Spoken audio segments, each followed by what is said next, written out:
नमस्कार, मैं हूं सुजीत कुमार और अभी आप देख रहे हैं दैनिक लाइव न्यूज रिपोर्ट। इस वक्त मौजूद हूं ढाका प्रखंड के अंचल कार्यालय में, जहां पर भाजपा द्वारा जनादेश से विश्वासघात के विरोध में धरना प्रदर्शन किया गया था, जिसमें भाजपा कार्यकर्ताओं ने आक्रामक रूप से नीतीश कुमार पर प्रहार किए और उन्होंने उस बातों को दोहराया जो पहले लालू यादव नीतीश कुमार के लिए कहा करते थे, जैसे कि ऐसा कोई साझा नहीं, ऐसा कोई सागा नहीं जिसको नीतीश कुमार ने ठगा नहीं। ऐसे ऐसे वाक्यों के साथ नीतीश कुमार को संबोधित किया गया। साथ ही ये भी बताया गया कि वो जैसे पलटू हैं कि कभी पलटकर इस दल से उस दल को चले जाते हैं, जनादेश का अपमान करते हैं। यह कहीं न कहीं बिहार में एक नई राजनीतिक भूचाल लाने की साजिश रची जा रही है। और आपको बता दें कि जैसे कि यहाँ कार्यकर्ताओं ने बताया कि 2025 के चुनाव में भाजपा अपने दम पर सरकार लड़ेगी। आइए उनको सुनाते हैं आगे उन्होंने क्या कहा। साथ रहने के बाद में आखिर कौन सी स्थिति उत्पन्न हो गई कि आपको धरना पे बैठना पड़ा? नहीं, धरना पर बैठना तो हम लोग का काम है।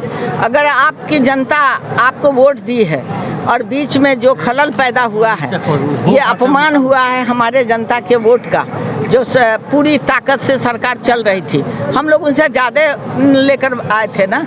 और उसके बावजूद इनको क्या समझ में आया कि कुर्सी देने के बाद कुर्सी में लात मार कर गए हैं। तो भरल थरिया में लोग कहता है ना कि लात मार के गए हैं, इनको कभी सोच में आएगा, सपना देखेंगे कि हम प्रधानमंत्री बन जाएंगे। आरोप लगा रहे हैं कि भाजपा मेरी पार्टी को समाप्त करने पे तुली हुई थी। काहे के लिए इतना दिन से चला रहे थे, तो एको बार सुने थे हम लोग काहे के लिए समाप्त करेंगे?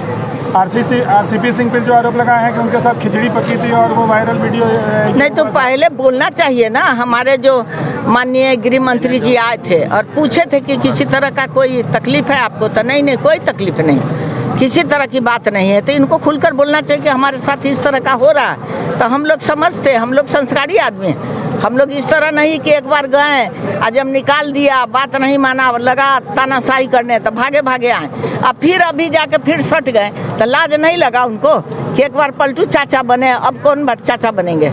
पिछले बार में राष्ट्रीय अध्यक्ष और गृह मंत्री जी पटना आए थे, उनसे मुलाकात नहीं किए थे। कहीं इसके ये तो नहीं है कि हाँ रिवेंज तो नहीं है कि हमसे मुलाकात नहीं करके हमको दरकिनार किया जा रहा है? ऐसी बात नहीं है, उनको बुलाया जाएगा, भेंट किया जाएगा। मुलाकात वो नहीं किए, कोरोना हो गया उनको। तो ये बनावटी कोरोना कब तक ढोएगा लोग?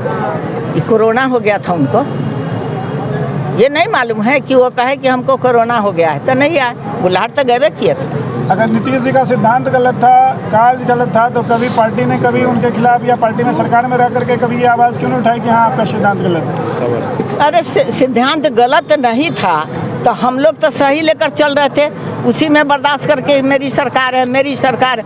चलो भाई 19-20 है, लेकर चलना है। तो इनको न समझना चाहिए कि हम क्या क्या कर रहे हैं। आप ही लोग जानिए कि शराबबंदी जो किए कितना सफल हुआ, कौन आदमी धनवान बना और कौन आदमी का घर के गार्जियन मर गया।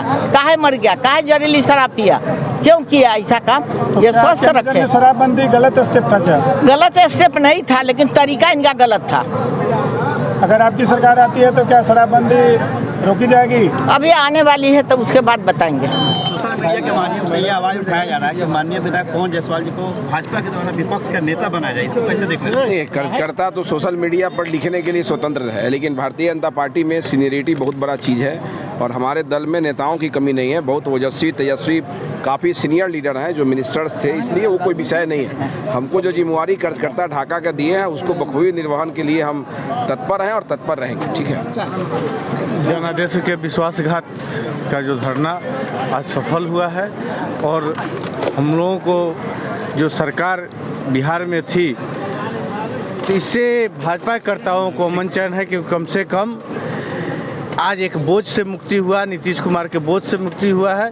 हम लोग आदरणीय प्रधानमंत्री जी के जो काम है उसको जन जन तक ले जाएंगे और 25, 24 और 25 में पुनः सरकार भाजपा का बने और केंद्र और बिहार में इसके लिए हम मजबूती से काम करेंगे। नीति बनाई जा रही है 2025 को लेकर। बूथ पर जाएंगे, हम संगठनिक पार्टी के लोग हैं, हम बूथ तक जाएंगे, मेरा बूथ सशक्त होगा, लोगों को सही बात बतलावेंगे, जो प्रधानमंत्री जी द्वारा जो योजनाएं चल रही है उसको लोगों को समझाएंगे, बुझाएंगे और संगठन को मजबूत करेंगे और मजबूती के साथ 2024 और 25 से लड़ेंगे चुनाव।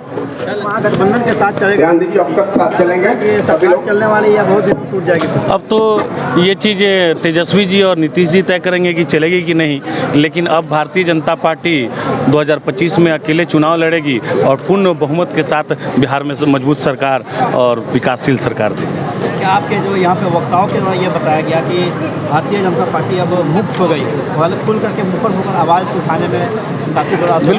बिल्कुल सही बात है कि हम सभी बहुत कुछ देखते हुए भी नज़रअंदाज करते थे, क्योंकि हम लोग सरकार में थे, बहुत सारी चीज़ों को नज़रअंदाज करना पड़ता था, लेकिन अब हम लोग खुल के उस बुराइयों का जो है कि प्रतिकार करेंगे और बिहार की विकास हो, इसके लिए जो है कि सड़क से सदन तक पूरा लड़ाई लड़ेंगे और मजबूती से अपना पक्ष रखेंगे। अपने संगठन, हमारी संगठन बहुत मजबूत है, अपने संगठन के बलबूते 2024 एवं 25 की तैयारी कर रहे हैं। आने वाले दिनों में क्या आपको फ़ायदा मिलेगा? जी बिल्कुल 2024 में हम लोग की सीट बढ़ेगी और प्लस 25 के चुनाव में हम पूर्ण रूप से जो है कि पूर्ण बहुमत की भाजपा की सरकार बनेगी।